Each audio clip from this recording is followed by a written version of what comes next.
every healthy couple wants to see the other spouse succeed and reach their goals and their dreams. I'm here today with my lovely wife, my spouse, Ali, and we're going to be exploring this question: how do we support our spouse's dreams and goals? But here is the reality: it is not always easy. There are challenges, both logistically, sometimes ideologically, getting your mind around it.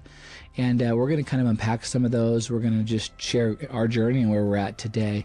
But the goal is, by the end of this episode, that you're going to feel better equipped, or at least not alone in the journey of navigating, balancing two dreams, two different sets of goals that are hopefully aligned, but to support your spouse in their dreams and in their goals. Welcome back, or welcome for the first time, to the Can I Ask You a Question podcast. This is a podcast we ask a lot of questions, where we emphasize curiosity, and through asking questions we unlock wisdom, and we do it through solo episodes with myself, or deep dive interviews with the most interesting, and today the most beautiful people that I know. And it's going to be a conversation. With that, let's dive right into it. Darlene, thanks for being with me. Yeah, excited to be back on the podcast. Yep, second time, and not to be the last, I'm sure. Today, if you're kind of used to the show, format's going to be a lot more conversational. We're just kind of exploring this challenge, and so let me kind of break down maybe briefly what I see as kind of the challenge that we've had to navigate, where we love each other. Yes. We are celebrating our 11th or 12th anniversary this. We've celebrated 11 years, so it'll be 12. So this summer, yeah. It'll be 12. So we've been married a while now, and so we're definitely a couple that wants to support one another. Yeah. That wants to see that each other be happy and healthy. And then in our context, in a Christian context, it's not anything goes of happy, but and ultimately, but what God says in His Word. But within that, we want to have a lot of liberty and support each other. But that doesn't always make it easy. And just right off the bat, any thoughts on that? Like, am I assessing that right? That there's been challenges over the years with us, and probably would be with most couples. Oh, definitely. I mean, like, I was thinking just as you were talking just now, like, there's, I think, so many factors, and I don't know what we're going to get into in today's conversation exactly. Neither do I. So we'll see where the conversation leads us. But I think there's, obviously, when it comes to like supporting your spouse's dreams, there's like the personality mix and the gift mix of two different people coming together. There's your, I guess, like normal, like, move your mic a little bit left, so when you're talking to me, they can still hear you good. Sounds good. Your normal, like, I don't know, like working environment, like how you work together. So like, for example, for us in our marriage, we've worked together vocationally, not just in like our dreams and like fun things, but vocationally worked together for our entire marriage. Yeah. Where a lot of marriages would not have that element. Some do, and it's a unique challenge that we have there. I think there's the whole financial element to all of it. There's ambition, and the ambition between spouses, like personal ambition, like together, your ambitions. So I think there's just a lot of really interesting, I don't remember your exact question, but I think there's a lot of really interesting things that we get to dive into in this conversation. No, you're giving me good ideas. So. And as much as I can get you to talk into that mic, and then I'll be able to hear you. I'm sorry. Yeah, I got to have your... I'm not the pro podcaster here. Imagine you're Batman talking to you. I don't want to be Batman. Voice. No, as a woman, we don't want to be Batman. Actually, you gave me a lot of ideas where we might even go. Let me summarize what I think you were saying there, because that hadn't fully even occurred to me. As you're listening to this, if you clicked on this on YouTube, or you're watching it on Apple Podcasts or Spotify, maybe you're a regular listener, and so you're just being faithful and you're listening. That's amazing. But maybe you clicked on it specifically because you want to support your spouse, but you're finding the challenges. And what I think you were pointing out there is those are going to be a unique set of challenges for every single couple, because I think if I heard you right, you're breaking down is your personality mix to who you are, who she is, vice versa.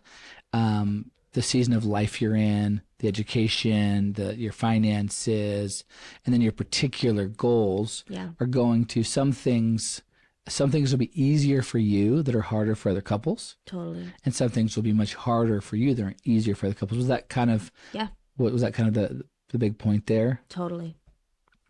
As I was thinking a little bit about the challenge of pursuing two unique sets of dreams and life goals, or I kind of thought of it in this way, that there's sort of logistical challenges, and those are the practical hands-on challenges where I think we found that a lot. Like, it's just scheduling. Yeah. It's just, I want you to do this, and I want you to be able to do this, and to do it at an excellent level. We're going to need a few days a week of, let's say, protected time for health and exercise, or filming a podcast, or pursuing a business or a project. And there's just like a lot of logistics. Yeah.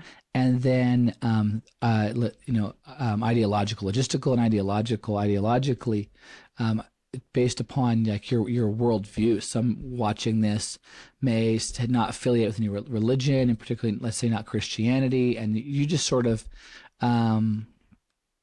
you would have probably a very different view on any kind of what we'd call gender roles than maybe a traditional Christian family would. If you come from a Christian background, many of watching and listening do, then you're going to have had probably some strong impressions of gender roles, but I doubt very clear guidance and guidelines. But there's going to be these feelings, and I think sometimes just phrases will say like, and I don't even know where I stand in all of these things, or how to. I think one of the things, a teaser later in the podcast that I think we'll get into is, I think for some of the things where we've landed, we've decided it's probably not theological or ideological. It's practical, it's cultural, it works for us. Yeah. And so some of the things that we say or do, and even our gender roles, I really think that they are shaped by culture, and I don't think that's always bad. And actually, I would say, as we'll get into it deeper, that you should, when it's not clearly immoral, you should push hard back against cultural norms with caution. Sure. Because your spouse is probably very much just assuming that's how it's going to be, and so you need to talk about that versus just, nope, that's not how it is. And I think you can get so confused. Yeah. But if you come from like a Christian background, then you're going to have some very particular set. And then what I was getting at is, there are phrases like, and the man's job is to provide and to protect. And that's, a preacher wrote that almost certainly, because preachers love like what they call, like alliterations or whatever, two P's, to provide and protect, right? Versus like to supply and to strengthen or whatever. Like, so yeah, it sounds really good, but what does that always mean? And we take very particular things from that. But I mean, I'll just throw out, what if your wife happened to be an Olympic rifle shooter or something, and so she's the one who has the self-defense handgun or whatever next to her, instead of you? Well, no, honey, it has to be me. But you are like nearsighted or farsighted and can't shoot the big side of a barn. Maybe we should figure out what that really means and doesn't mean. And so we're going to kind of just look at that logistically and theologically. And with that, let's just kind of reflect a little bit on our journey. And we might dive into, and for us, what is unique is, like we said, it started all the way into what we would call our courtship, or our serious dating, where we're dating, we're in a relationship.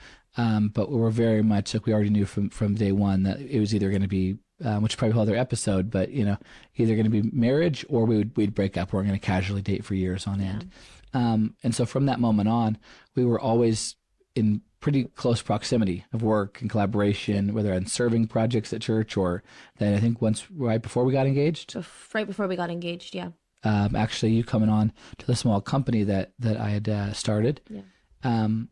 And so, like, we can reflect from there all the way to, married and having a beautiful daughter, and who may interrupt this podcast. We need to take a part 2. We'll see.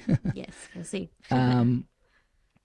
And so kind of the question is, what are a few things that you think we've both done right? And I'll answer it as well. And a few things that maybe we've done wrong along the journey. What would you say?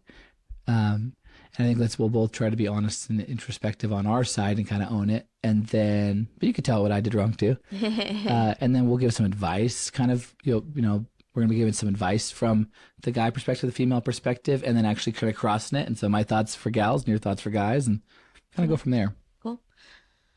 Yeah. So what have we done right and wrong? Yeah. What have we done right and wrong here? Just as you reflect on it, in supporting each other's dreams and goals as partners, as spouses. Yeah. I mean, I think it's a big question. And so I think it kind of requires a little bit of context of some of our story. Take the time. So I think when we first got married, we both, I think, we were really young. So I was just a week shy of turning 20. You were 22, almost gonna be turning 23 like a month after our wedding. Yeah.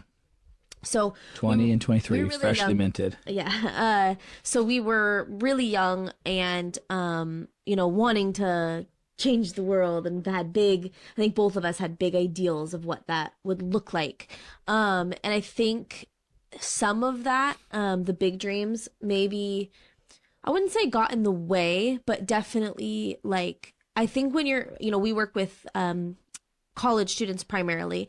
And when you're in those like late high school, early 20s years, you feel like I have to change the world now Yep. because time is slipping away from me and I'm getting old. I'm going to be 30 soon, I right? go on the old folks home at 30. Yeah, exactly. So I think when you're in your early 20s, you just think like, man, like I gotta like succeed and show up and make a name for myself right now. I have to reach, financial success and reputational success and, job success, all right now. I think some of those things probably got in the way, like our timelines were not probably the most accurate. Yeah, totally. And so I think that was definitely probably a mistake that we maybe made was that now I don't actually regret it because I think it forced us to do certain things that we maybe wouldn't have done. But I do think that like not having a realistic timeline was probably a little bit a part of that. I think part of it too is we were so young and we didn't necessarily know like each other's like we knew each other's personalities, but I think like working together took a long time for us to learn how to Yeah. do. We talk about this idea that we had fights over the keyboard. Like, Yep. we'd be working on a project together and we had one computer in front of us and we were fights over who got to drive, who got to like be the person that was typing and controlling the mouse and doing the editing and doing all of the different things. I want to format it this way, or I want to start with the intro first, and I want to do the middle first. Or... Exactly. And so that I think working together and playing to each of our strengths, I think took us, probably. Tell you yesterday. No, I'd probably say a good, 5 to 7 years. Yeah, it was a constant progression with some ups and downs, but Yes. it never really got easy. No. We always had to keep learning, but always got better. Yeah, and I think learning like each other's personality types and working types and coming to appreciate the strengths in another person. I think sometimes probably a mistake we maybe made is we instead of playing to each other's strengths and honoring each other's strengths, we were frustrated with each other's weaknesses perhaps. Or I guess highlighting each other's differences as opposed to like celebrating each other's differences in a positive way. But I do think, on the positive side, and I'm kind of all over the place here. Can I pause you and jump in on that one? Yes, Well, yeah. Just still your train of thought, because I liked that first one that I think you identified, and it's accurate, and it's kind of about we didn't understand like the pacing of time. And so we had these big dreams, and I think I've heard it said, I might be butchering the quote here, but it's, I think, like we underestimate what we can do. We overestimate what we can do in a year. We underestimate what we can do in 5. I think it's something like that quote. That's probably about accurate, is that we were not mistaken. We're still pursuing in many ways those exact same level of high ambitious dreams. Still want to make, I think, as big of an impact as ever on the world. Yeah. Some changes, but essentially that's the case. But I just think we thought that it was realistic or plausible to do it in like a year's time frame or 2 years time frame. It's say into marriage. Yeah. And just was not realistic. And I think that's something I'm learning is so much more is there's a way to be idealistic but also realistic. There's a way to hold on to your big long-term dreams but have a realistic timeline and process for getting there. And I think whenever we move out of realistic into perfectionistic, a lot of unhealthy things start to emerge. Yeah. And I think that you end up just, have you ever been late, and I'm sure everyone has, to work or to an appointment? Everything that usually is maybe stress-free, like finding your keys and making your toast and putting on your jacket, is now stress-laden. Because you were just, and every turn in your normal route to work is just you're so pressing to try to catch up on time because you feel you're late. Because you're late, because you feel like you're behind. And I think just like I think we thought we were, I know for me, I think I already thought I was going to be a millionaire before I even got married. I already thought I was going to be a millionaire and really pretty far in my kind of dreams and ambitions by 22 or 23 when we got married. And so I think even just saying it out loud, I think I realized I probably felt like I started late. Yeah. No, I started the marriage late, but the any progress, we're okay. Now we're together. Let's do this thing. We are missional. We are both Mhm. workers, and I think I felt. And I think, did you feel that at all? Maybe to a degree, probably in those early years. I think like, yeah, and I don't think starting from feeling like you're behind is ever a good place to start. I think at some point you have to kind of like settle the score, settle the debts, like zero out and start fresh. So yeah, I think you probably felt it more than I did And I in felt it those a huge amount. So yeah, I don't doubt that. early years. I think I've maybe felt it somewhat internally, and I obviously wanted it for you. So this whole conversation is about supporting your spouse's dreams, and I Yeah, think I felt like I wanted it for you, and I felt like maybe you would never be happy until we fill in the blank. yeah, But then I think I came to a spot, maybe I think it was probably right before we had our daughter, that I just kind of realized like this is not like like what the pace of my life I wanted to be, yeah, and the things that were really important, and that maybe certain successes, and maybe that's where we fell actually a little bit differently in different seasons, like setting like, okay, this is the success for this time period, and it doesn't actually maybe look like a financial success or a, I don't know, like a yeah. It's like really professional success. external. Yeah. I mean, thinking through, because I don't know how many we'll get to, there's so much to explore. And our hope in sharing our story and some of our examples is that if you're single, you would learn wisdom ahead of time. And it would give you some thoughts and ideas Yeah. as you kind of go forward. But then for all of our married couples here watching the show, listening to the show, hopefully in our struggle, in our imperfection, in our figuring it out, you would see yourselves. You would be able to sometimes a gal might see herself more in me in a certain personality, and a guy might see yourself in Allie, and that's not weird, you know. It's just like, okay, that personality type, that drive, that particular way of seeing things. Oh, that's us, but it's opposite or it's the same.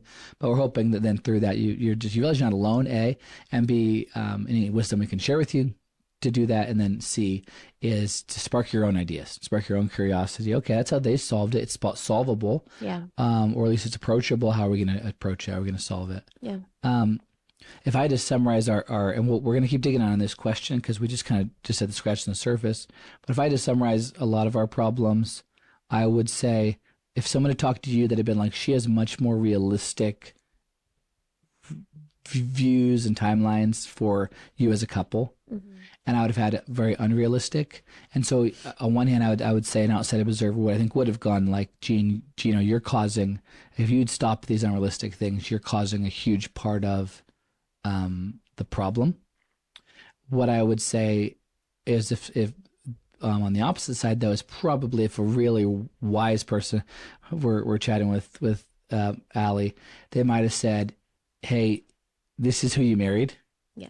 And unless you want to like totally kind of destroy the man that's ultimately like the immature man but he's in there somewhere, then you're going to have to find healthier and wiser ways to not directly like confront and try to just Yeah. like cold stop him. You're going to have to find ways to work with him and be patient in those years. What do you think about that? Yeah, totally. I think I guess a more simplistic way of saying it is and I think like the positive that we've learned over these last few years is we learned that you kind of learned like when it comes to timelines to kind of trust me and trust my gut Yeah, and say like, okay, when do you think is a like, and you ask me this question all the time is you say, okay, here's the big dream, what do you think is a realistic timeline for accomplishing that? totally. And you've kind of learned that like in that area of our life I kind of steer the ship, Yeah, for lack of better terms, right? Like yeah. on setting the timeline. So that's a lot of power, I a lot of didn't gusto. mean, like I know what it came out of Yes, my mouth. honey. I was like, Just don't mean start you in that area. what I mean is like, but in that area, when it comes to like setting the timelines, like you probably shouldn't be the one Yeah, that's like. and let me setting just our let me timelines. defend myself. But I'm gonna give your side. Where No, just want to just real quick, real yeah, quick. Yeah, okay. Okay. I have a little bit of crackly voice right now. It's not out of fear. It's just getting over a little cold or whatever. Why do you let your little lady lead in that area? Because she is 10 times better at it in that area. Yeah. Right. And so it's actually wise to be like, you are way better at actually getting us a real and logistical plan. You see it. You have an immense capacity for that. That would be, why would I shoot myself in the foot? And so, yeah, back to you. Yeah, and then I think like on the, I guess like dreaming and like that side of things, like pushing us to say we will do this, pushing us to dream bigger. That's obviously where you really succeed Yeah. and do well. And so we kind of like lean on you for that side of things. And then obviously on some of like the troubleshooting things and stuff like that, like you're good at thinking through all the implications and scenarios and all those different things. One thing, if I can, on this topic for just a Yeah. second, that I found, I guess maybe it's fresh on my mind because I was actually just teaching on personality to our college students that we lead. But if anyone's familiar with the Myers-Briggs personality typing thing, it was something that actually really helped us. Was in the Myers-Briggs personality typing things, there's like a combination of 4 different letters that you get, and basically you're getting assessed on different I don't know, traits, I guess. Yeah. Personality traits. And one of them, it's the second trait in the Myers-Briggs, is and each person falls basically into one of 2 categories, is observant and intuitive. And observant person, and this actually really helped us when we recognized that I was an observant personality type and you were an intuitive personality type. And what that means is observant personality types, or the S on the Myers-Briggs, they are a lot more like feet on the ground, like focusing their energy on that which is like applicable and practical and logical, and that which they can like actually physically like see and touch and is in front of them. And they're constantly trying to like answer questions, close loops, and like deal with the real budget, the real timeline, the real facts. Yep. And I lean really hard into that. Whereas you are an intuitive personality type, or the N on the Myers-Briggs, which means that your personality type is constantly a little more head in the, if I'm feet on the ground, your head in the clouds, but it's always like thinking in the future and thinking beyond and thinking without limits. And there's a gift to that. I think I was always really frustrated by that for so many years. The way I described it to our college students is, if you've ever seen the movie WALL-E, there's WALL-E, who's kind of like very curious, and he's like this little robot that's like, and if you haven't, just tune out for the next 30 seconds. He's this little curious robot that's like kind of always causing trouble because of his curiosity. But then there's Mo, that's this little like cleaning robot, and he's always going off and he's like always frustrated because he's going out around WALL-E, like cleaning up all his messes. And I think I felt like that for so long, like, man, you're just always making messes with your curiosity. Whereas instead of actually learning to embrace that side of you and saying, wow, like the fact that you can actually, like, I actually feel like I physically can't dream without limits. Like I almost, I literally don't even know what that looks like. I have that my dreaming actually has to stay within boundaries and contained within boundaries of like timeline and budget and doability and skill. Like I actually have to dream within I those. think it's almost limitless, the things that you can create within that box. Yes. But you need the box. Yes. You need the frame. Whereas actually you don't like the box probably as much. Yeah. And actually having that box completely opened up so that you can dream and think and things like that. And when I try to shove you back into a box, I'm actually not getting the best of who you are. When I try to say I need to pull you into the box. Now eventually every dream does need to come into the box, but I actually need to allow you, and your gift to our family is the fact that you are dreaming without the box and coming up with so many different ideas and solutions that then when it comes to my turn, I can help us rein it into that box and then be creative within those realms as well. Yeah. I did anything else on that you wanted to share? No, that was kind of a long, No, it's all over the place thing, but no, it's great. I think that really helped us actually when we recognized like, oh, this is 2 different like personalities coming into confrontation and actually learning how to work. Yeah, I think those. that was probably like halfway through our marriage. Yeah. And I think that I intuitively felt that my way of doing things was legitimate and had value, and was incredibly defensive of that. You would have felt intuitively yours had a lot of value. I've always kind of said, and maybe with a little bit resentment, but Ali's traits are I think more easily appreciable to people, that they're just like, you get a lot of work done with great excellence, poise, and class. I'll hire you. You know, it's like, what do you do again, dude? Bearded man. So I think around 6 years in, I think that, so we both were always defending our side, trying to validate it. No, it is valuable. You're not respecting it. And I think we finally were like, oh, this sort of third party assessment is saying that she was always right and I was right. Yeah. In fact, and he was always right, and I was right, and that we can actually and should actually now accept what is in our spouse and actually appreciate it, and then and work with it, and then now and collaborate a lot better. Yeah. And I think that was kind of the like aha. Totally. That'd be accurate. Yeah. And I would say, we just watched, I think, the newest Shark Tank episode as of the recording, and one of the guys on there was a venture capitalist. And I think he said like 80% or something of all his businesses go to zero, and he needs so he needs the 20% to grow big and fast enough to make up for all the losses and make him a profit. And I think that is what probably my personality type is more like. It's going to be a lot of losses. And so if you have and I would say like the dreamer is probably a lot of different. I think there are quite a few different types of dreamers. I think like the doer, there's actually a lot of subcategories within the dreamer and the doer. Yes. But we'd probably kind of go dreamer, doer, a little bit. Yeah. If you are married to jumping ahead to one of our later questions, if you're married to a dreamer, I would say just recognize that and you have to really kind of come to peace with this, or have a different conversation and come with a different solution.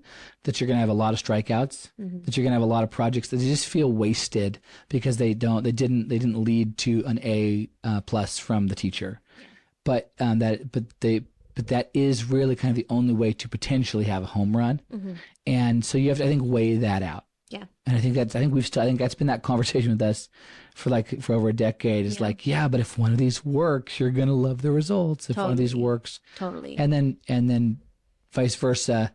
Can I speak on the vice versa side as the doer? Sure. You kind of speak it as a dreamer. I think as the doer, I think like recognizing. I think what I had to come to is. I was just gonna say this one thing, and it was a vice versa on the dreamer. Okay. So this is negotiating it through. It was. I also, though, it's a lot of confession time. If you are the dreamer, you can look down on, as much as I felt guilty for not doing as much as Ali, I also looked down on her in a way. You don't even know the dreams I have. You'll never, I'd say stuff like that. Like you'll never achieve the greatness that I, would achieve with me. Like, cause you won't even dare to try. And is there some factual truth to that? If you don't take big shots, you won't have big things. Often, yeah. But it was coming out a lot of her, out of defensiveness. It was coming. And so I would just say, if you are the dreamer, it's the vice versa. What we can bring is that home run that probably arguably no one else can bring. But you also won't do it alone. That's this whole kind of episode. But at the same time, just watch out for looking down on your spouse. What they're bringing is incredibly valuable. Like I kind of teasing at, it's probably the only way you'll ever actually reach. There's probably a reason God put you together, reach those goals. And just value. I feel like I was going to go somewhere else with that, but just value the other side. There are two sides to being the dreamer, as I'm sure there are to being the doer. But you were going to jump in. Yeah. So I think on the doer side, I think I had to come, like, something I kind of came to ask is like recognizing like I said, it's really difficult for me to dream outside of boundaries and like to not have some of those things. And any dream that I hear, I feel like, okay, now we have to create an action plan around this. Like I actually felt like every dream needed to be actionable. Whereas we actually realized at some point that like, you're like, no, like sometimes like I just dream so that I can figure out like new possibilities, but not every dream has to be something that we're like gonna implement tomorrow. Put in your 5-year plan even. And I felt like we're failing if we're not, like, what's the point of dreaming if you're not going to actually do it? Like, I just didn't actually see value in dreaming without a plan. And without taking your dreams and actualizing them. I just didn't see value in it. So I think I had to learn to kind of value that and learn that actually the practice of dreaming actually helps expand your mind in ways you didn't maybe recognize. But then I think I also then had to have conversations from the doer side of you and say, hey, I need you to help me understand when you're just dreaming and you just need me to like listen and ask good questions and like probe about it as opposed to start planning it. And I think that was a unique thing. Yeah. It's been very helpful. Is this a conversation that you need me to show up as a prober or you need me to show up as a planner? Yeah. And I think I always showed up as a planner because that's my natural inclination. But I think it actually hurt us when I would show up to a probing meeting as a planner and saying, prompting, okay, now prompting, prompt these ideas. I think that really kind of hurt us at times. But then I think for you, and as a doer for the dreaming spouse, if you're the dreamer, actually helping if your spouse is a doer or leans a little bit more that way, helping them understand, okay, I don't need you to plan this out for me. I don't actually, like, that's not the purpose right now, or making it clear when it is. Because I also want to know that. Like, I also want to know, like, oh, you're really, like, now I actually have to know, because now I know, like, you just like to dream. Now I actually have to know, like, oh, you're really serious about this. Doesn't mean you're not serious about the other things, because sometimes you are, but it's more like, oh no, you're really serious about making this a part of our action plan in the next 5 years, 10 years. Like, help your Frame it in. dreamer frame it for you. Help them say, okay, this is kind of the timeline, and this is the budget, and this is the help. And as the dreamer, giving your doer some of those boundaries, it will actually draw the best out of them and actually provide a sense of calm so they can enter into your dreaming with you. Boundaries are comforting, and they feel good to someone um, that likes to plan. And so as the dreamer, actually, when you can give them some of those boundaries, it will actually help them enter into that dreaming. Because even though I'm a doer, I actually do think I'm also a dreamer. Like, I consider myself a very creative, love to problem solve, love to dream and things like that. But I need some of the context to actually unlock that part of me. And so as the dreamer spouse, that's a gift you can give to your doer spouse, is give them some boundaries to help them unlock that dreaming side of them. Yeah, it's so good. There's a follow-up question I wanted to ask you. I'm sorry to see if I recall it, but it's so good just seeing the two sides. And then I want to ask you this follow-up question, and then I want to kind of summarize where we've gone so far and just pull out just kind of bullet points for everyone here. A couple of, I think, things already from our story that if you didn't catch them, I want to draw them out for you that I think are kind of actionable do's and don'ts, or at least advice. But here was my follow-up is I'll tell you what I think I thought, and then you can kind of explain why that probably wasn't true. Is this episode is how to support your spouse's dreams, and I think I almost thought in some ways that you didn't have dreams because they looked so much like convention. Yeah. Like are you just? I just would accuse you of, are you just keeping up with everybody else? Are you just doing this to look good? They look so much like a to-do list. Totally. That whereas my dreams were just very clearly dreams. Yeah. I think I remember we actually had a conversation one day, and I remember telling you, like, I'm ambitious. Like, I have ambition. I have, like, and I think you, like, knew that because I do stuff, but, like, maybe in a different way. Like, I think maybe you felt like, yeah, I don't know exactly. I won't put words in your mouth, but I think I remember a conversation. I mean, it's been years now, but like that was like, I just, like, I am ambitious. I have dreams. I do have things I want to do. And actually, even for me as a doer, I don't tend to talk about them until I have a fully, like, the moment a new idea, like, comes into your brain, you want to start talking about it. Yep. Whereas for me, I actually want to formulate it and build it out and give it like some life and some form before I ever am ready to share it. And I think that was actually hard. Like, I actually want to perfect a lot of it before I'm even ready to share it. So, but when I do come and share a dream, which is actually really important to know, is it's not like something I just came up with yesterday or last night. It's something I've been brooding on for a little while. And so actually it's a very vulnerable thing for me to share a dream, because it's something that I've been thinking about and pondering for a while, and I've been working out how I would functionally say it. So when you're coming with a dream, they are still important to you, but you might have just thought about it at lunch and started workshopping it. Yeah, I need to feel respected, and I need to feel like it's not like it might be a crazy idea in a complimentary way. It's not invalid to have thought it. It's not like how dare you think about flying dog jetpacks. I can't tell you how many times Gino's like, I was researching rockets or planes, or particularly private jets. Private jets. That's the big one. But here's what I wanted to tease out is when your dream, even like you would tell me what seemed like kind of a mundane thing, like I always want to, like in our family, I always want to have the house clean every Friday or something. That to me just felt like a chore, but I think it had more weight to you. I think like having a house that looked a certain way, I think is a particular one that I think is really important to you. Can you unpack that? Maybe that's not going to be just purely a doer profile, but is it possible our spouses, some of the what we're misidentifying to-do lists as they actually are a lot closer to a dream in terms of how kind of sacred and important they are? Yeah. Or am I missing that? No. I mean, I think so. I think I was having a conversation with somebody. I mean, it's been a few months now. Maybe it was last year. Or a decade About ago? Or... about this idea that like when I don't do this or when I'm not this way, it feels like it is warring against who I am. I think some of those things are maybe more like identity statements, like having a clean house is a part of my personality. And to me, what's a bigger dream, aspirate? Helping, we could have titled this, supporting your spouse's aspirations. What's more aspirational than the image of who you see yourself as? Mm-hmm.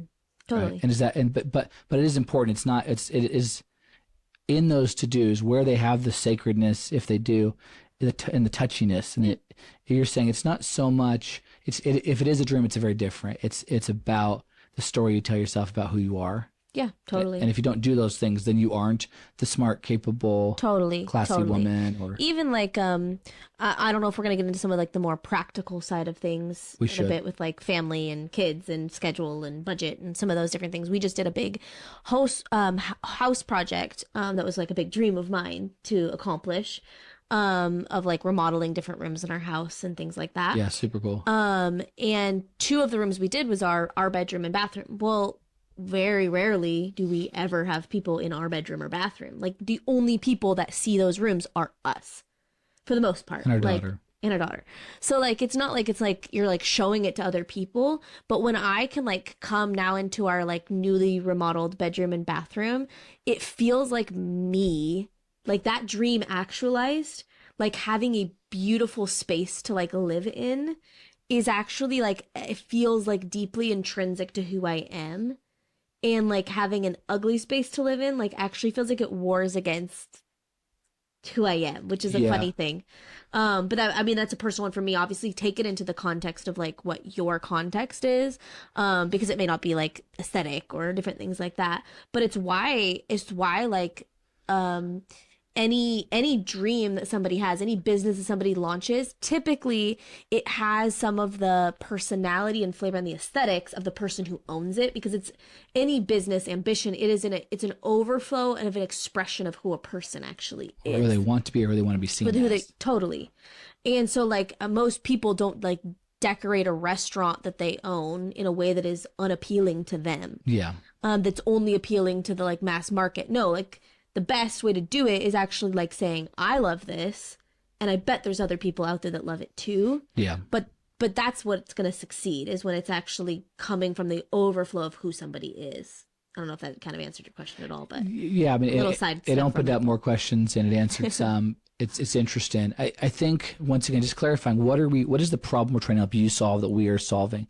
I said supporting their dreams, but it's also supporting just their agenda. We use the term agenda in a bad way, but like, what's their driving motivation? Supporting them in their driving motivations. Have you ever been really hungry and someone is in the way, your way or whatever, or taking forever in line? Is there stopping you from your agenda of fulfilling that hunger? You tend to not like that person very much at that moment. It's very frustrating. And I think in your marriage, if this is going on, it could be incredibly frustrating to people that really love each other. They're like, I am really hungry to accomplish this, do this, be this kind of person, get this off our plate. And if you are not in tune with that, if you don't realize that what's going on, you could actually become a thwart or an enemy to your spouse when that was never your intention. Yes. And I think that's what we're kind of teasing out here is helping your spouse achieve what they want most, or achieve the small things and big things to achieve their agenda. And the good news is, I think, if you are of the position and the belief, and I hope that you are, that divorce is not an option or the very last resort in extreme circumstances, then you are tied together in a three-legged race. Yeah. So at that point, whatever you could have, picking someone with better dream alignment, goal alignment, drive alignment, pre-marriage, super, super smart.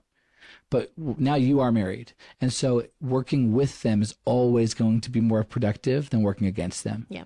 even if it is taking turns on achieving dreams, even if it's, hey, every summer we kind of live a little bit more of the lifestyle you always wanted, but every school year we're going to do it this way or something, or every fall. Like working together will always be a better idea in marriage Yeah. than working against each other. Yeah, Just almost by definition. I just talked to a couple a few weeks ago that like she's been in school pursuing, or he's been in school pursuing his dream, and she's been kind of like working and taking care of their kids and stuff like that.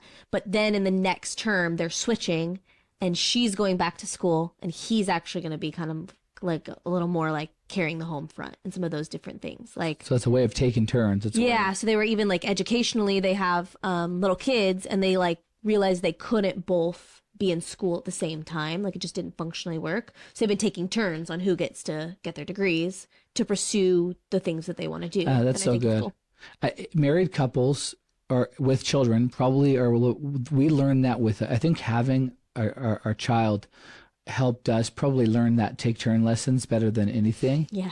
Because I think when you're single, There's like no reason like fully to even like when you're married without kids, like it's a little harder to be like, well, who says it's to be your turn now? I don't know. It's like a little more possessive, I guess. Yeah, exactly. And actually there's a part of you that dies when you have children, that you become even more sacrificial than you already were. There's a part of you that dies when you get married, but then there's another part, I think another level that dies when you have children. yeah, I just And I think think it actually helps you to sacrifice for one another. yeah, and my point was, I think you had to take, like, when it's just you and me in the house, and one of us wanted to take a nap and one of us wanted to watch a show, it was a struggle.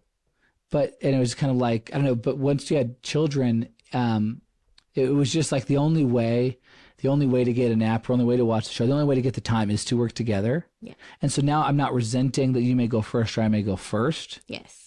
It's and there's this recognition. Yeah. And then I think it started to flow into other areas of life. Like, oh, I am hungry. I do want to accomplish this, but I can watch you in some ways slowing down my progress. And that is kind of the dirty little secret of supporting each other's dreams, is that essentially to the degree that you can't do it simultaneously, and sometimes you can, but often to a certain degree you can't. Yeah. When you are there cheering them on in their dreams, you are essentially cheering someone on who is, at least so it appears, slowing you down in the achievement of your hunger, of your dream. Mm-hmm.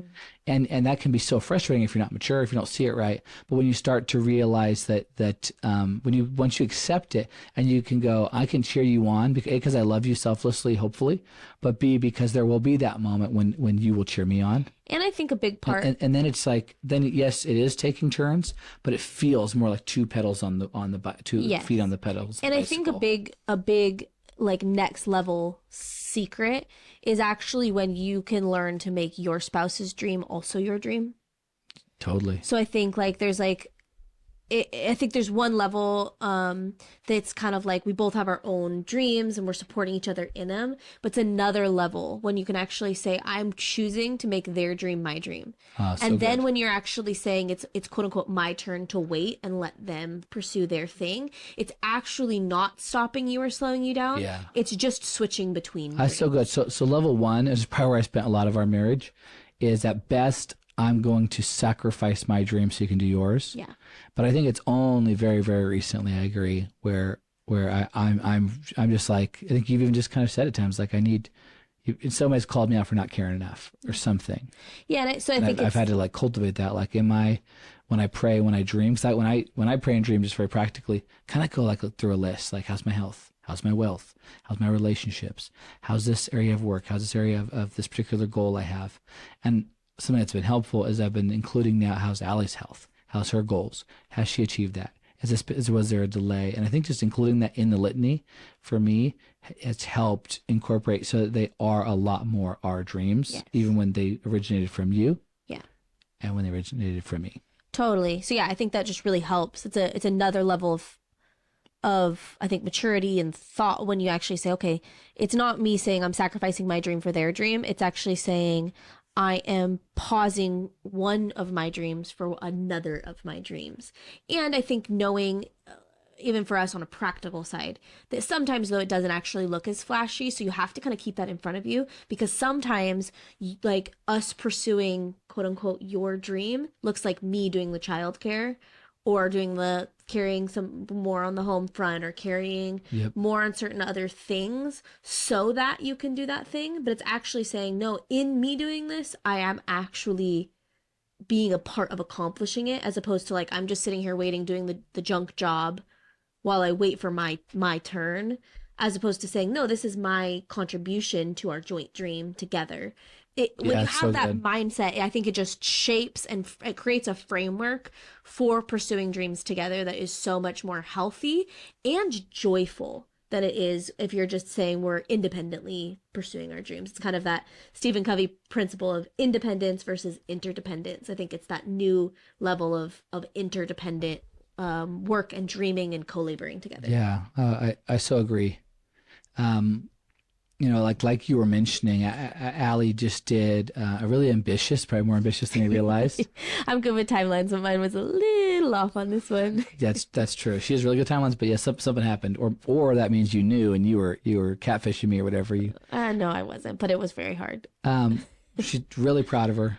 In our house, she did the next level. She'd already done some remodel on both our bathrooms. Yeah. And on our daughter's room, on our room, on a little nook, and on paper that doesn't sound like huge, but actually like that's a pretty large But we were percentage trying of to our turn house. 4.5 rooms in 2 days. That was your original goal. Yeah. We, It took more like 2 weeks. Like parts of 2 weeks, Yeah. because I think I was doing like wall treatments and building and construction. So did all the construction kind of in one weekend. And then we did all of the like painting, resetting, styling, moving in the next. yeah, next totally. weekend. And actually, in terms of attention and conversation, it probably took up 2 to 4 weeks prior. Yeah. Not exclusively. Oh, totally. It was like picking the paint colors and going to the supply store a bunch of times and all of the different I things. think that was probably a lot in the 2 week even, but just conversation, just like what we're talking about, what we're Yeah. excited about was prior, and then it's been kind of Finding the budget and figuring it all out. and then overflowing into now. A lot of lessons, particularly from that one. I think it was one of our better times of practicing. When probably different moments of maturity. At some moments, I was probably practicing. Okay, I'm sacrificing for you because I love you. Other moments, there's probably more. I see myself in this dream too. It's like it's our dream. Yeah. And that was preceded and by most of this last year, with you supporting me with this podcast, and so it's not always 50-50. And I think that's actually a good marriage principle. Yeah. Is that actually marriage? I heard it once said, and it stuck with me, that marriage isn't 50-50. Sometimes it's 80-20. Sometimes it's 20-80. Sometimes it's we're both at 20 and we have to like pray and ask God for the other 60% that neither of us has Yeah. because we're both depleted. And I think actually realizing like marriage actually doesn't need to be balanced all of the time. It's a dance. Like it's a dance. And it's like I think it would be unhealthy if it's always 80-20 Yeah. or 20-80. But I think knowing that it's gonna have that, there's gonna be that fluid like it's not crux. What's that? I can't Kind of like think the tipping of point, axis or that's gonna move one way or another between the two people during different times. So yeah, there's been different times even like on a practical side with this podcast that like you've needed to record and edit at because we still have day jobs, like you've had to record or edit at night or in the morning, and I've had to deal with like dinner and dishes and child and all of the different things and child, I will deal with you. and all of those things. But then like when we were just doing our big work project, like I'd worked all day from like 9 to I think it was like 8 o'clock at night when you came home and brought me dinner, or 8:30 on the project. on the project day. And then I was like, I'm so much further behind than I like wanted to be to like make it a success after like all of this work and all of this planning. So then like that day we like got our daughter to bed and we had everything like that evening. like we had everything because her room was displaced and our room was displaced. So all of our furniture is in our hallway.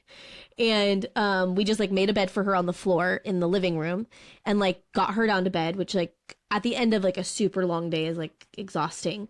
And she like didn't want to go to sleep. She's not in her normal environment, all the different things. Any parents, you get it. So finally she goes to sleep and then I'm like, I gotta keep going. And I was like, you can sleep if you want to, but it'd be very helpful if you came and helped me. And I think at first you were like, I'm gonna sleep, but then I was gonna it was I'm gonna stay awake, but I'm gonna work on. that's what it was. I have a lot of other projects. I was feeling. That's right. That's right. I've been helping you a lot, and I'm starting to get almost drowned. Totally. And so I'm gonna do my stuff. We're gonna do it simultaneous now from Yes. 8 to whatever. Yes. But then you jumped in, and what was it? 2, 3 in the morning? 3 in the morning. I thought it was 2, maybe 3. Yeah. We were up painting in our room, like finishing it off till like so early, and then the next day, kind of the same thing. You actually like reached out, got some childcare, so you could actually stay and help me continue. And my mom helped. It's a different one, so it was like we were able to accomplish it, but it like literally could not have accomplished it if you hadn't have rallied and like And jumped in. Yeah. Yeah. And I think there's podcast things you probably couldn't accomplish if I hadn't rallied and jumped in and helped. And 100%. So I mean that's a kind story of me where I did I think the right thing and I jumped in and literally helped directly, like by actually hands-on in your project.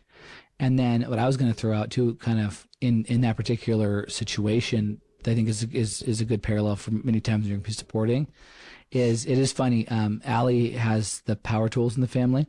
I mean they're ours, but she has just about every kind of saw. I think now. you're a little afraid of my sauce. I'm a lot afraid of your sauce. You're a little afraid of your sauce, I think.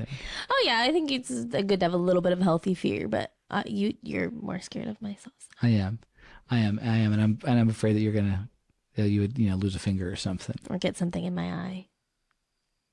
Yeah, something like that. Or nail my finger to a wall or something. Yeah, stuff. One of the many possible fears. But so Allie has the power tools in the family. She's the one who does the fixing and all of that. And so it is interesting during this time when you're doing a lot of that. And once again, I think hopefully you'll see, if we get to it, we actually, I think, ascribe to quite traditional gender roles and believe ultimately that, and I think people get a lot of misunderstandings what that might mean, but ultimately the man is the leader in the family, and they're co-heirs in Christ. They're leading together. But there is a leadership. There's all like that. a tiebreaker. You're the tiebreaker. Yeah, he has the responsibility to ultimately do that. But then you'll see in a lot of areas we're I think very whatever you want to call it, open-minded, flexible. We're not locked down in a certain way. And so, she has the interest to do power tools and construction. I don't really. She has the capability. So we've put out the money for her to get the tools, and she does that. And so during those 2 weeks, it wasn't the husband out there sawing, it was her. And so there's a lot just right in there. And I will say it's not always easy on the ego. But it was interesting because what I honestly did feel though is that when I would hang with our daughter for 4 hours, let's say a 4-hour stretch, like I was helping on the remodel project. Yes. And that is interesting. I think that is probably one of the few things we can leave you with. I think that'd be a massive one, is that you would actually see it, and that both spouses, and I think you saw it that way too. Yeah. And that's what's so important. It would have been hurtful, I think, if you were like, you didn't help me as I'm watching our daughter. Yeah. That would have been like so hurtful. Totally. But you saw it that way. I saw it that way. And so I was like, I don't really see a difference between whether I'm doing the hammering or I'm watching the kids. And that, I think, to even have that, to have that kind of understanding, you have to, I think, have a greater awareness of like what your mission is, a greater awareness of like how you support each other. I think if you all the things we had to learn over those first years, is you kind of think like, and this is a whole other kind of probably side topic of like, you don't realize necessarily how much your friends and parents and siblings were kind of like covering for you as a single. Mm-hmm. You never were. You thought you were independent. You never were. Yes. Entirely. Yes. So I think you come into marriage and you're like, I was independent all of then, and now I will be independent with you. And you actually realize like now what mom may be covered, now wife covers, or what dad may be covered, the husband covers, or vice versa. So you're never truly independent. Yeah. That's a misnomer. But I think when you understand that, there's a lot of unthankfulness, a lot of misunderstandings, but as we realize how interdependent we are, we're a lot more able to go, I know I could not do this if you weren't watching the kids. Yep. Or I know I could not do this podcast if she's not watching our daughter. And you start suddenly like the value and the honor of what could be a very seemingly, that suddenly like doing a beautiful remodel job is not inherently more honorable than going to the park and pushing your child on the swing. Mm-hmm. And suddenly like doing an amazing podcast, reaching lots of people, I hope someday, when you come back and watch it later, and amazing people that are watching now. Suddenly that's not more important than doing the dishes. Yeah. They're actually tied together. Totally. Now, is remodeling cooler than dishes? Yes. Is podcasting cooler than dishes? Yes. Is it more likely to be remembered, have echoes into eternity, doing a beautiful house remodel or doing a podcast? Yeah, arguably yes. I'm not saying they are on a certain angle actually equal or the same. All work is equal, but for the sake of motivation in your heart, they become almost like that because you see how interdependent you are, and they just become all of the things that you need to do to keep maintaining, sustaining, or forwarding your individual and then your joint missions. Yes, totally. Yeah.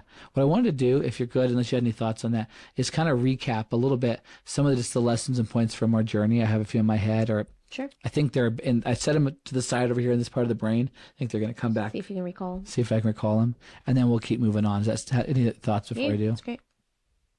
So, that's so funny. A family member has messaged me. Did you get the code? They're locked out of one of their streaming services. I may have got the code, but I'm sorry, you can't. Mom, you're gonna have to wait. Sorry, Mom. So help me recall as we were going through. I think the first point that we talked about was one of our first challenges, had to do with pacing. Mm-hmm. That we had big dreams. That was great as a young couple, but we thought we needed to accomplish them like really fast. Mm-hmm. And so there wasn't the pace of grace. And I know we're going through and recapping, but I just remembered a thought that I didn't get to earlier. Yeah. I was going to talk about the good things. One of the good things of some of our early years. I don't think we actually There was good. hit it. So let me say one Yes. thing on that. Even with the pacing, I did think it drove us to try things.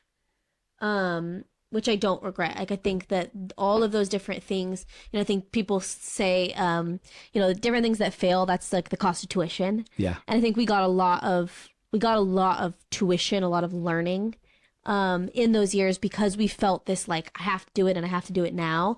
Like, you wrote a screenplay, that never got made into a movie. And there was that was the big, and maybe it still will, we still talk about it, but I remember that was the big thing in our first couple of years was making the movie. But you wrote a screenplay, and that's Yeah. amazing. We started multiple businesses. She helps me a lot. I'm always like, we're failures. We're disgraces. we barely deserve the clothes on our back. And she's always point out when you say it out loud, some pretty cool things. Totally. Just keep talking positive.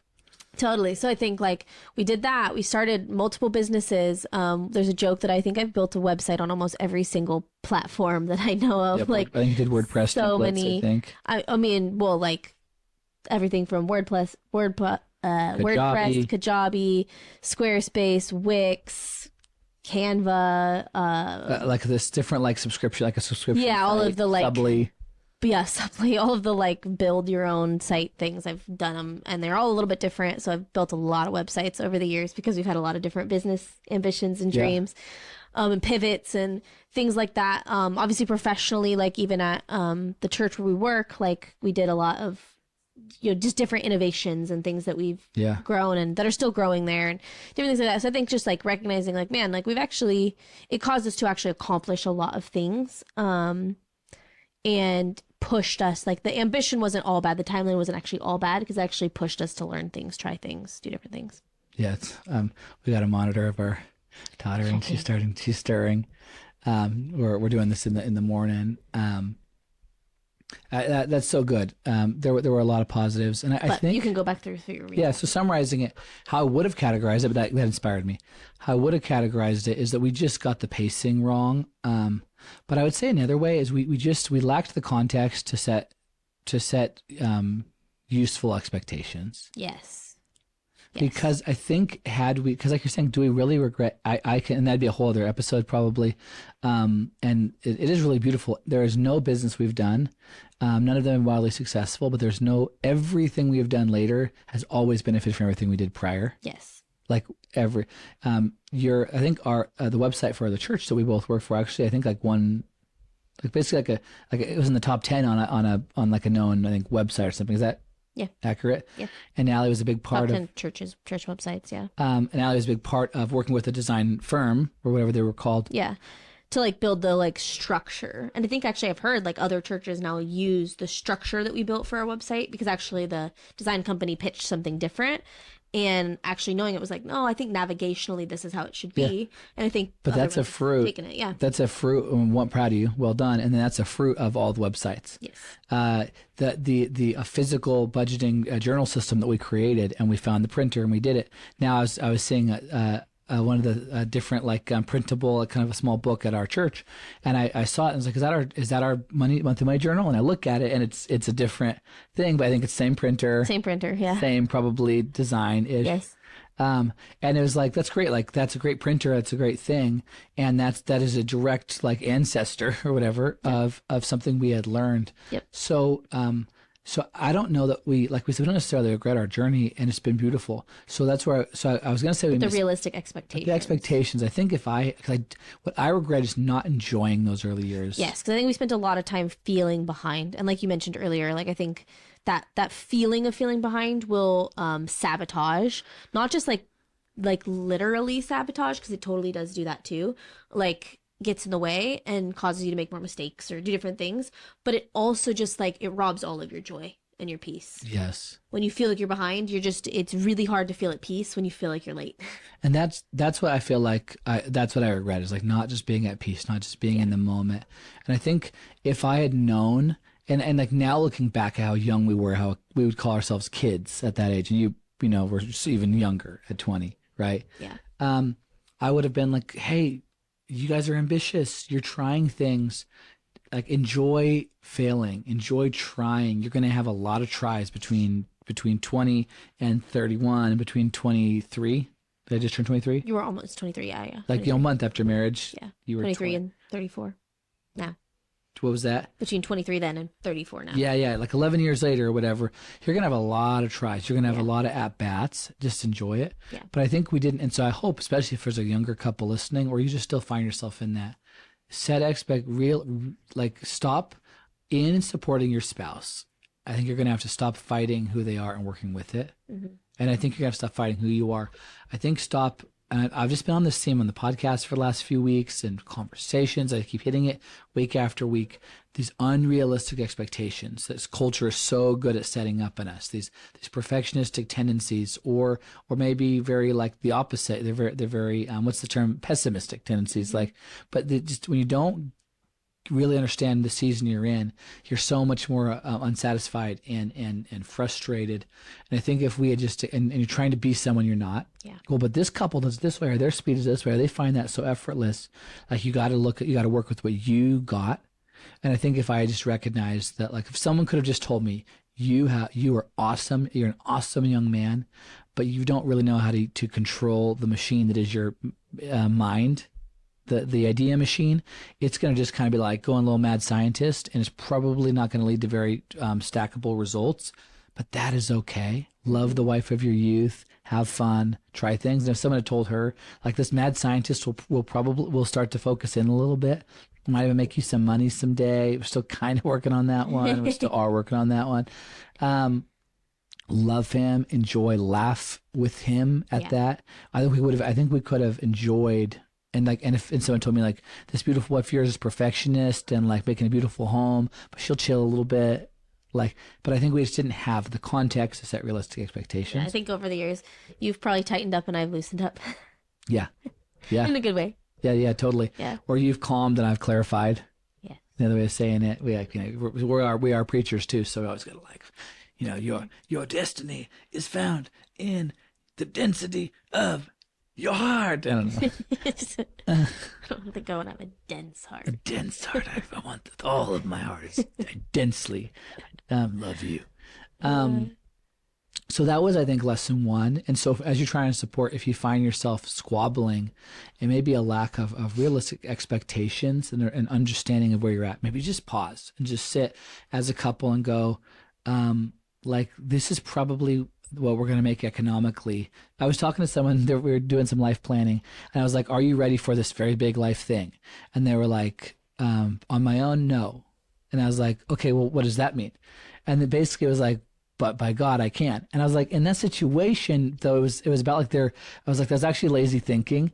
Like you can't like, had to do with like relationships and being ready for like, maybe a serious relationship.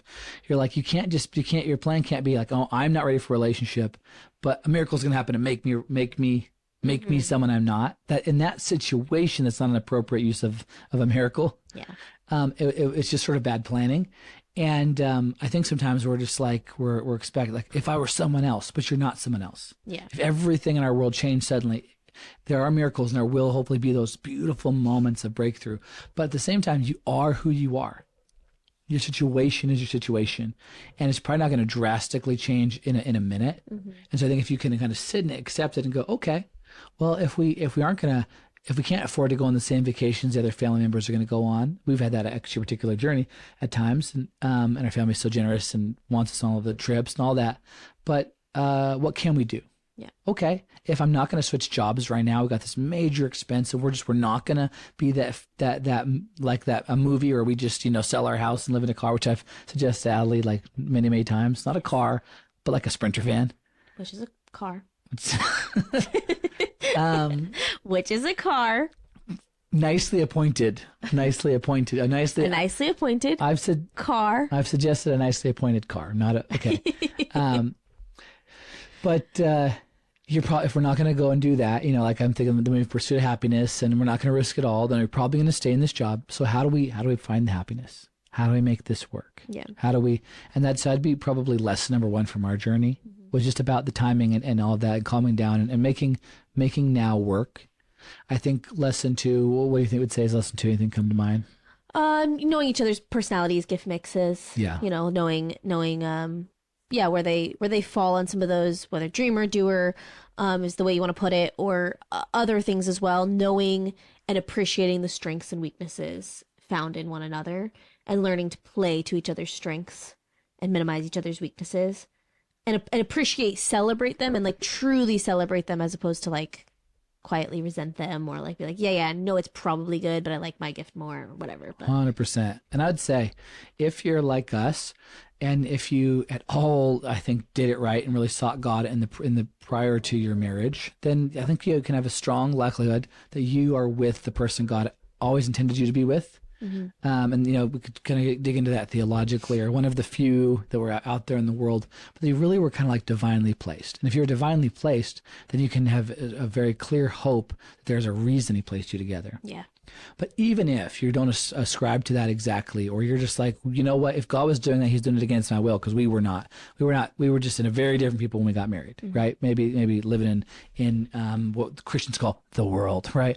Or something, or we were wild and we were young, but we're together, we love each other, trying to make it work. And so like I didn't feel intentional. There is no couple quite like the two of you. Yeah. You are a unique combination. And I think learning that whatever intention or design, like accident or by design, you are now together. And there is something, a unique, not melody, but harmony of two people coming together, mm-hmm. that you have the potential to have, but you got to discover it. Yeah. And so I think take heart in that and just realize it's going to be different.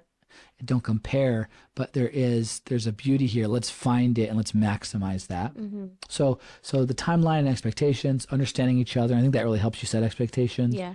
What was the third? Maybe? I think probably the third one was actually coming to a place of recognizing joint mission. And making their dreams your dreams. I think that was like one of probably the kind of biggest drop the mic point of the whole okay, say that maybe for Instagram, and we're staying. I don't know if I'm the best at that. How would you say that? Hi Instagram. How listen to Ali here. I mean, I think I'd say that. I don't know. I don't. I'm not poised. Let me rephrase what you said. But I think. I mean, I think I feel a pressure. No, okay, no. That's not my gift. But what the point of it being is that there is a power that comes when you make your spouse's dreams your dreams, and you choose to say, I will make the dreams that are important to you become the dreams of my heart as well, and I will fight to support those dreams no matter what that looks like. And that may mean me, quote unquote, pausing my dream so that we can pursue your dream. But it's really not me pausing my dream. It's just me saying, we're going to take emphasis off of this one for a season, this joint dream that we have together, to put emphasis on a joint other dream and both accomplish the mission we have together as a Yeah. couple. It's kind of like this, sometimes I'll see things that say like dreamed in California or designed in California, made in China or made in, overseas. And it was an interesting way of saying it is like, this is America, and it could be, vice versa or whatever, but it's like, this is an American design. It's originated here, the intent, the quality or whatever, the ownership, but then it's actually produced somewhere else. And I almost think like in this joint mission that it's like, this is a Geno originated dream, but it's going to be made by Geno and Ali. Yes. This is the Ali originated dream, but it's going to be manufactured by all of us. And both of us will have our stamp on it. Totally. I think that's really good. So I think, the inherent question or the implied question in, supporting your spouse's dreams is how do I support my spouse's dreams? And I think the answer you're saying is actually make their dreams your own. Yes. Not lose your dreams. And that's going to also come through conversation and like whittling it down and really saying, is this what we're going to pursue? I pushed too hard on that recently. Yeah. Didn't I? Yeah, totally. Is we kind of had to clarify, okay, these are the 4 things we can really pursue this year. And we don't really have room to do anything else. And that actually I think helps too. Like you can't pursue every dream. Yep. But you have to actually say, okay, these are together our clarified mission as a couple. And then it's just choosing which one goes when. Yep. And I think it's interesting in the story of our model. Actually what happened prior to that is we set aside, we'd sold a home. And so we had some cash. We set aside, which for us is a good number, a large number. And I think, and it was too late in coming, but I think it was a moment of actually honoring you, where we've put aside, I think well over $10,000. We've spent thousands of dollars over different businesses that were Geno originated, even though they became ours. Yes. Where I was just like, this is earmarked. This number smaller than that. It was $1,000. Yeah. There's $1,000 we're going to put into an account, which for us is a lot of money, and this is going to be an Ali originated dream. And I think even then we didn't have I think we still were having this is I think this is actually yours what it versus was mine. initially said was, this is so you can start a business. Yes. But then actually the conversation came, and I was really, appreciative and thankful and excited. But then when the conversation actually came, and I said, you know what, I think I have businesses in me. I know I do. Yep. But I actually said, I feel like right now my professional cup is full, and I don't necessarily really want to move myself in a way that is leaning into more professional skills. Yeah. Because with my job that I have, I'm a salaried employee for, that I love, and I love doing it, and I just feel like I'm very full and satisfied in the professional element of my life. So I just said, but I feel like if we could use that budget for, and you actually offered it first, like for these remodel projects, which is also a part of me, but it wasn't a quote unquote professional dream. It was a personal dream. And you said, yes, if you want to do that. And so then we moved, like the money stayed in the same account, but we basically said, okay, instead of making a professional dream, this is actually shifting to a personal dream. And we had that conversation together, which was cool. Yeah. That was a cool example. And there was a lot of the other problems that we talked about in this that were sort of underlying that took us 12 years or 11 years or whatever to get to that moment. Because I know one of the struggles between us, I think it took a long time to even identify that's what was going on, is that I was like, I'll put money towards something that can potentially make money. It doesn't have to. I think I've always been clear on that I'm not going to be mad at you for failing. Yeah. But I would be really particular. What I valued was we'll risk money to potentially make a lot of money. Yes. It's kind of that venture capitalist mindset. But this was a different thing because it wasn't going to make us any money. It was just going to be the expense. And I think a lot of your dreams have not actually been ones that are necessarily going to make us money.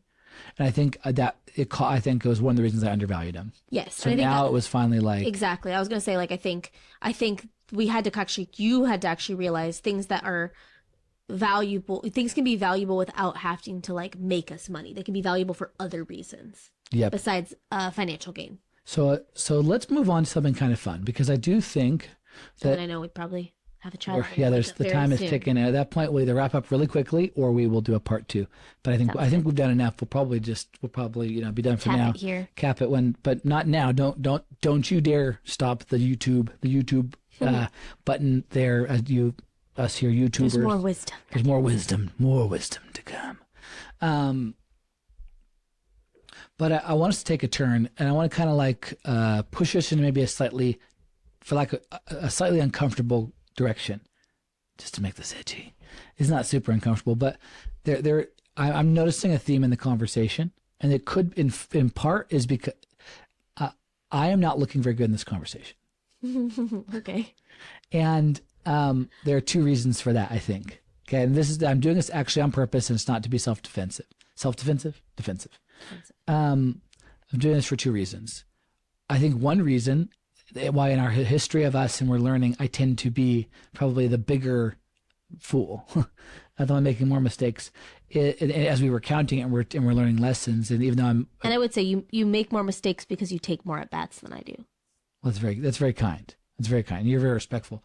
But I want to push you somewhere. I don't think you necessarily know where I'm going to go with this. Nope. Never Okay. do.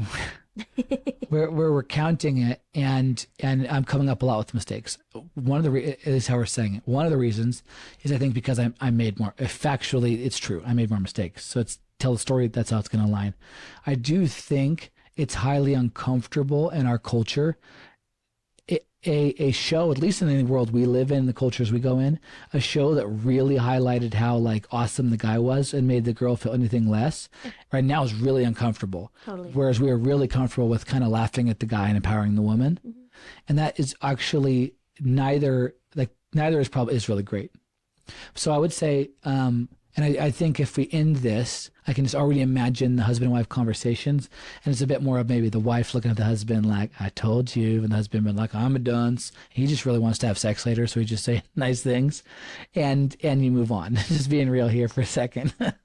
and in reality, he probably has a lot more opinions, right? So let's... I want you to, and it's a hard task for yourself, but like maybe put yourself in your shoes, the shoes of the wife, of where maybe you already said something, and you're super honoring to me, but where maybe you made more errors or you could have done it differently, if at all possible. If at all possible. This is, if at all possible, drag something out. No, right? Does that, do you think that assessment is right? Maybe like cultural assessment or yeah, like that. I think. Do you agree? I probably made more mistakes than you. Yeah. I'm saying that probably, but B, in our describing them, there's a tendency to promote the woman in a way that is actually patronizing. You could argue. Yeah. But promote her and make the kind of fall into a trope of the guy. The guy is a little bit of a dummy. Yeah. And that's also not true. No. So I'll balance that out a little bit. Well, I can't. It's hard. I agree with what you're saying. I think it's a hard one a little bit because it actually isn't true of our marriage. And this is what I mean. Okay. The statement I'm about to make. Okay. And that is that in most marriages, I think the woman is the like tends to be like more of like the talker, processor, working things out, taking care of the home, like juggler.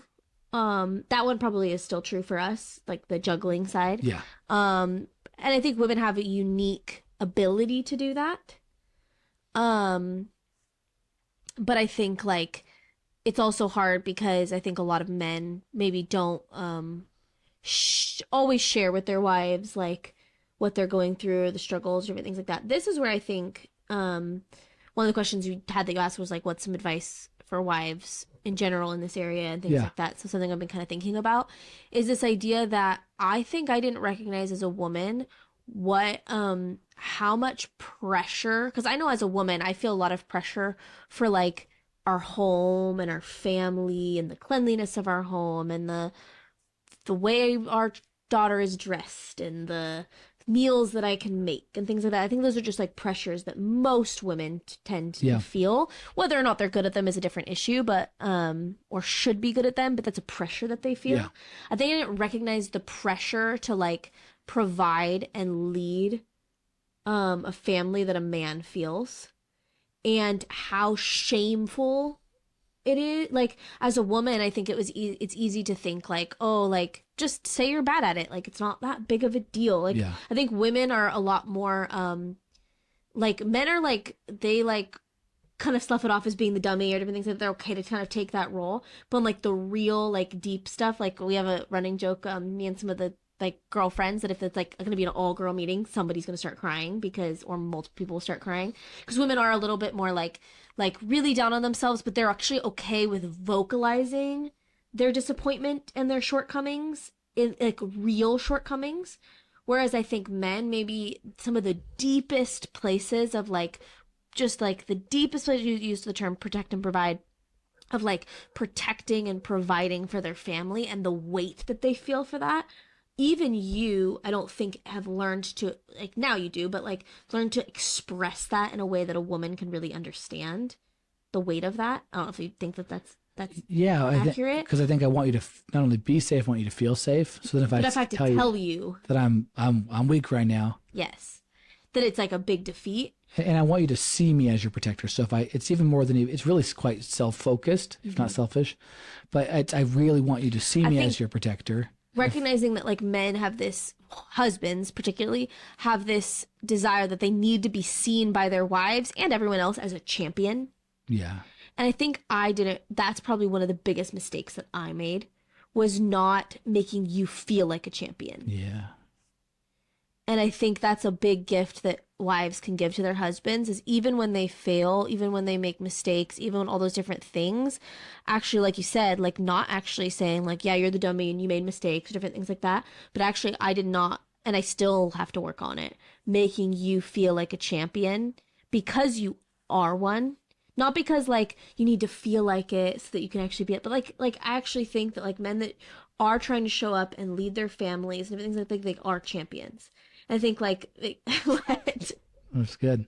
And so I think like for a woman side, I don't know if that directly answers your question, but I think that's something I did wrong for a lot of years and still have a tendency to do wrong.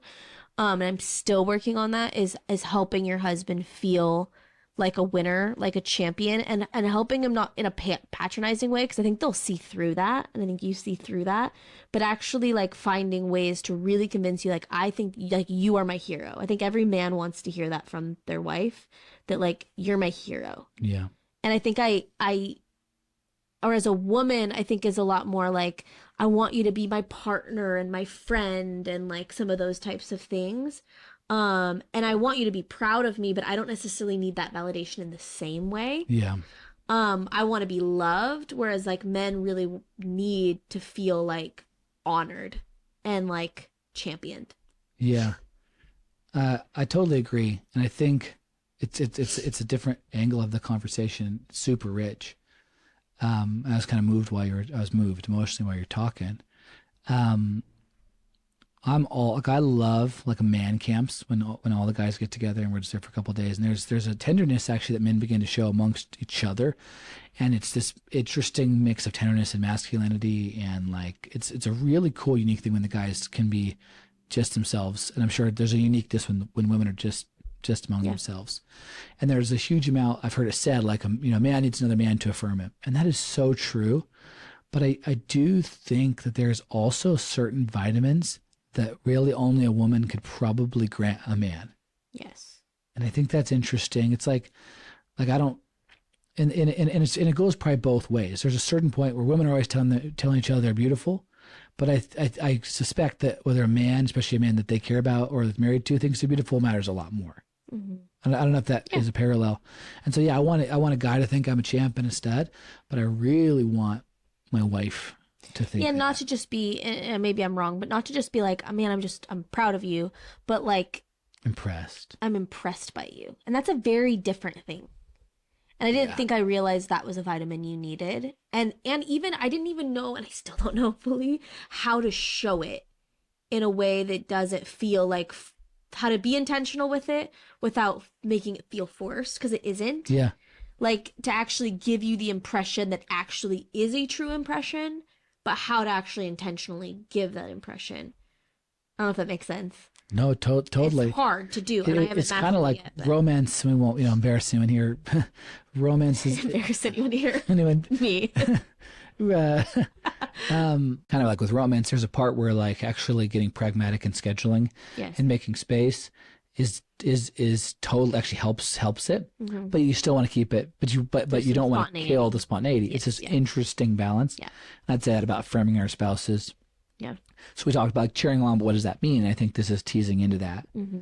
Is and this is a larger thought. I think that the soul has a longing to be captivated, to be enraptured, and I think and to captivate and enrapture other people. Like I think I know when I'm like at my worst, my most vulnerable, I long to just totally lose myself, sometimes into a vice, sometimes into something more virtuous, like a movie or a film or sport, or I want to just entirely be captivated, every part of me, body, mind, soul, spirit, everything, all in for this thing. Whereas usually we're kind of like, I'm kind of here, I'm kind of not, I kind of care, I kind of don't. And I think there's that longing to be enraptured and to be captured, to be caught up in something. But then I know at least as a guy, one of the greatest thrills is when someone, when they're enraptured with you. Mm-hmm. In a certain sense, they're just like, this is surprising and significant and different. Is being impressed is very different than just being proud. Yeah. One is like, I think you're proud, like, because I'm proud. You can be proud of your kid at soccer, even if they're like the worst soccer player ever. Mm-hmm. And it's like that's more about you, mom and dad. Mm-hmm. That you're like your kindness, your goodness, you're proud of me. And I think that's an expression, like I said, of love, not necessarily one of like respect or honor. And there's the classic, there's the book Love and Respect that everyone go through, and it's an okay book. I think you get the point in the first like 2 chapters. So that's the thing. But the principle is very true. Yeah. That like women want to be loved and men want to be respected. And I think for me, I so long like would say things like I'm proud of you, but that was me actually showing you love, not actually showing you respect and honor. Yep. And I think as a woman, it's really hard because you're like that, but that's what I want to hear. But actually learning what it means to actually respect, show that you're impressed, show that you're kind of like wowed. Yep. That's a different thing. And that kind of goes into. And actually, it means actually saying like pride actually says like I'm actually above you and I'm imbuing pride into you, whereas respect and honor actually says I'm below you. It's actually a humbling of yourself to actually like humble yourself and look up to somebody, as opposed to, I think of pride as looking down to somebody in love, but respect is actually looking up to somebody. And I think I'm proud of you is down. Looked up to. Yeah. Yes. Oh, that's very true. Super true. Just pulled that out of the hat. Yeah, great job. Excellent. And I think here's what the plot thickens is I was going to suggest, because there are things that sound good on paper, but I don't think they necessarily work in life. I was going to suggest this because it seemed good in my head when I thought of it, but I don't think it fully plays out. The Lord has blessed us with the slumbering. Yes, but the practical side of me is seeing the clock ticking. That we have to we have to wrap this conversation. Get out for the day. day. The doer's like, we got to go to work soon. And I'm like, living la vida loca. No, I'm. There's a balance here. I'm looking at the clock too. There's a little doer inside here somewhere. Inside of every dreamer, there's a little doer struggling in a cage, struggling to get out of the cage the dreamer has placed it in. Here's what I was going to say on paper: is figure out the love languages of your spouse. Figure out what they measure as value, and do that. And there's a certain truth, but I'm going to contradict that right now, or in just a moment. There's a certain truth to that. Like so, to me, I value. When I know you're like if you sacrifice, I value. So like if it's like money that was going for something else and you put it towards, let's say the podcast, I'm like, oh, what you just did, we just invested some money. That speaks. Money talks to me. So in one sense, I think that is, you can be like, hey, this is what they value. They will get the picture. Mm-hmm. But on the other side where I think that falls down is the reality is I have been observing you for 12 years, almost 13 years now. And I think I have some sense of what being impressed looks like on you. Yes. And I think so it's harder to fake. That's what you're saying. Yes. And what I'm saying is it's harder to fake. And so you want to be impressed. Your spouse wants to impress you and you want to be impressed. Yeah. But you really can't fake it. Yep. You have to cultivate an attitude. And I think so. Yes, I think it starts in the mind. Yeah. It starts in the beliefs. It starts in the like, I believe about you, because what you believe will overflow. You got to get there internally. Yes. Way more than whatever external. Yes. And I think sometimes it's easy to say, okay, I can make this external shift, but you can't. You actually have to take an internal shift where you actually believe different. and then that will come. That will be Yeah. the overflow. People will be like, how do I be more kind to my spouse? You got to you got to think more You actually have to kindly, believe better about your better about spouse. them. Yeah. And so this one, how to be more encouraging, but even that's not even the right word. This is actually, and I think this is to me gold. If you just take this piece and this idea of how do I what does my spouse really want? I think one of the big things, particularly for men, like you said it, is to impress their spouse. Yeah. So how do I give them that? Because and I think it begins in the mind. It begins, you have to actually get there internally, and then it will show up Yeah. externally. Because we can all tell. We can tell. And so I think faking it is futile and probably going to backfire. Yep. That's really helpful.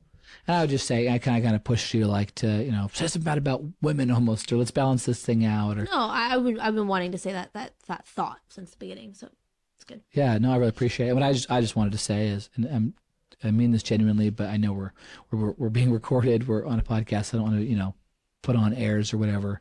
But I super respect you, and I'm just not bragging. I don't want to make anyone feel bad whose marriage isn't in the place maybe ours is in. And maybe people are like, you guys are so immature. Our marriage is way better. Praise the Lord. Awesome for you.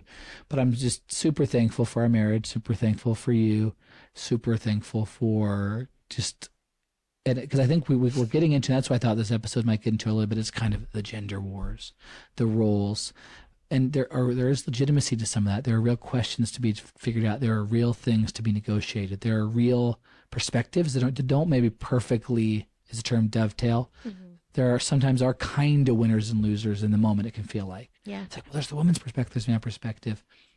But I just wanted to kind of, whatever it's worth, kind of call a ceasefire and just like walk across the line and like give my wife a kiss, like not literally, but if you're listening to this, wouldn't mind that. But if you're watching, you're seeing we're just talking. But like, there's just amidst all our differences, boys like girls, as the band's name is, or whatever, and girls like boys, and women like men, and men like women.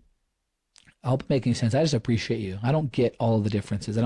We haven't figured all of this out, but it's really, really beautiful to see this woman who I've lived with and have done life with, trying to cross those gaps, trying from her side to grow and to learn and to be humble and to say sorry when she gets it wrong. And I'm seeking to be that kind of a man. And it's beautiful. Scripture, we are Christians unabashedly, unashamedly. And there's a scripture that says essentially that love covers a multitude of sins. And it's not saying it like puts it under the rug and puts it in the closet and there's just unresolved issues. But it really does that when there is love, when there's an intent to work it out, it makes so many things, seemingly insurmountable problems achievable. Yeah, totally. And so I'm thankful for you and I attribute the life we have to the faithfulness of both of us, the character of both of us, decisions we've made, and then just to the goodness of God. Yeah. Right? We're very thankful, and while we're still working it out and pointing out a lot of our errors, we're very thankful, and it's our prayer and our wish for every person that's watching and that's listening that you would just grow in joy and health and life in your marriage, and that you would be spurring each other on to experience more and more of the goodness and glory of God. And it's a beautiful, beautiful thing, right? We could do so many episodes on different areas of this. We will start wrapping up.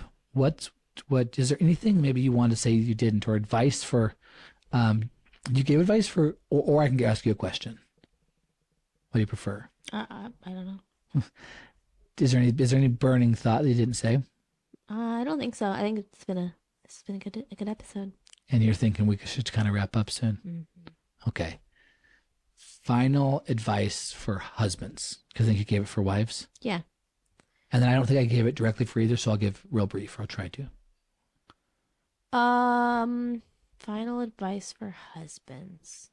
What do we need to know? That's a hard one. I think, never underestimate how much like noticing, the little things, and actually like, I think, a lot of times I think women's ambitions don't feel like ambitions. I think there's that beautiful quote in Little Women. Little Women. Little Women. Yeah. like just because we're women doesn't mean we don't like Yeah. I can't remember the Yeah. exact quote, but it's a beautiful one. Basically, like we have dreams and loves and fears. Yeah, Like we're not just in this one box about in that story of like just marriage and children. Like we have all of these other things. yeah, and I think even with that, like it's both professional ambitions, but also like you said earlier, it's not just the professional ambitions that are valuable. And like my ambition to have a clean That's so house good. and to make a good meal. And I'm really into sourdough right now, so like making a good loaf of bread. Like I think every loaf of bread, I've made a lot of loaves of bread now because They're I just started chef's making kiss. sourdough They're bread good. like permanently now for our house. But like almost every time I make a loaf of bread, I like bring it to you to like show you my loaf because I'm proud of it. Smell it. And like we're gonna eat it in like 2 days, like it's gonna be gone. But like I like that is a part of my ambition and my dream to like be a woman who makes sourdough bread for her family every Yeah. week. So I think like actually say like helping affirm those in your wife, those ambitions that maybe don't feel consequential to you because they don't have the weight, like they don't have financial weight or professional weight. Um, Things with the kids, things with the house, things with all of those things that would be more stereotypical women things. Recognizing and even having conversations to draw out your spouse of what of those dreams are um, valuable to her and what of those things, and actually giving the honor to those things that maybe you don't even see on, like you appreciate that they're there but you almost expect them as opposed to honoring them. Like you just expect that your wife's going to keep the house clean, which Okay. should be a good expectation. But like, or whatever that is for you and your family. Yeah. But that like, instead of just expecting it, also honoring it. That'd be my. Yeah. So if I got it right, it was like it's just acknowledging and noticing and seeing it, and then not just taking it for granted or expecting it, but honoring it. Yes. Is that what you're saying? Yeah. And that's so good. And I would say, okay, husbands, my final advice to you, as just a fellow husband, not as a. If I can talk, okay, cool, I'm back. Husbands, my final advice to you, just as a fellow husband, would be kind of just going off of what she said, to remember that professional goals and dreams are not the only ones of validity, and then be ask a simple question: how much money do you need to make? How many deals do you need to close? If you are living under a certain economic level, probably as many as possible, because there's a legitimacy you need to get above that. But if you're doing pretty good, then and I think that actually also helped in our journey, is that we got to a place where like we have a lot more financial ambitions, but we're good. And I think once you get there, particularly, you can really ask that question. You can ask it before, but how much do I really need to make? And the right answer might be, I don't need to make any more money. I need to knock off some of the to-do list, the wins list, the dreams list of my wife. That like, does that sit well with you as a wife? Yeah. That now like my achievement as a man, another notch on my belt, is actually, in a good sense of achievement, isn't to close one more sales deal, but it's actually to take your wife to one more sale. Let her get the things she needs. That's obviously such a stereotype. Buy the things she needs to go and do the house remodel or whatever. I'm trying to be a preacher, close the sale, take her to the sale before they close. But just recognizing that they both have validity, and not always prioritizing work above home, or that which makes money above that which doesn't. And it could be it's the opposite for the wife if she's the one really making the money. Wives, my final advice to you, or thought to you, one is, I think what Ali said was gold about the desire I think many men have, and your husband probably has, to see in your eyes that you're impressed. And I thought it was very just humble way of saying it, that I'm proud of you is kind of looking down. I respect you is a little bit looking up. There's this, and that is just gold to a guy. It just does something to his heart. And he'll want to even be more impressive for you and serve you more in many cases if he's a healthy man. That being said, my advice, and almost maybe more of a word of admiration for wives out there, is like your husband. If he's a healthy man, or he's getting healthy, he loves you a lot, and he needs you a lot, and he's not always going to be able to say it. And for I think some of the reasons we talked about, husbands, back to you, learn to say it. Find the words. The stereotype that guys can't talk is totally broken and maybe because women were oppressed, but what was that? It's totally broken by talking. Totally broken by talking. What I was going to say is the greatest writers and literary speakers like through history are men. So we can do it. And as the teasing and the joking is maybe it's because we weren't letting women even have a chance, but nonetheless, there are amazingly brilliant men all through history. Guys, we can learn to talk. So let's use our words. But if you're a wife and your husband's maybe, I am an exception to the normal guy. I talk a lot. It is still incredibly difficult for me to tell Ali certain things. Yes. Or to ask for certain help or acknowledge certain things. That doesn't reflect that I don't value her. And it is for you as wives, hear that, know that, and hopefully that just encourages you as you love your husbands, and then husbands, let's love our wives. Yeah. Today's episode was supporting your spouse's dreams, and I hope it's been encouraging. Hope you've appreciated our honesty. We've sought to be honest and real with you. Ali, I had a wonderful time with you. I had a wonderful time as well. And then the podcast is taking. Yeah, I'm taking a 3-week break. A break or for so. the holidays. Taking a break for the holidays. So Merry Christmas. Merry Christmas. A few weeks from that when this comes out. But plan is first Tuesday of 2025, relaunching, and excited for that. And so with that, have a great Tuesday. God bless you guys.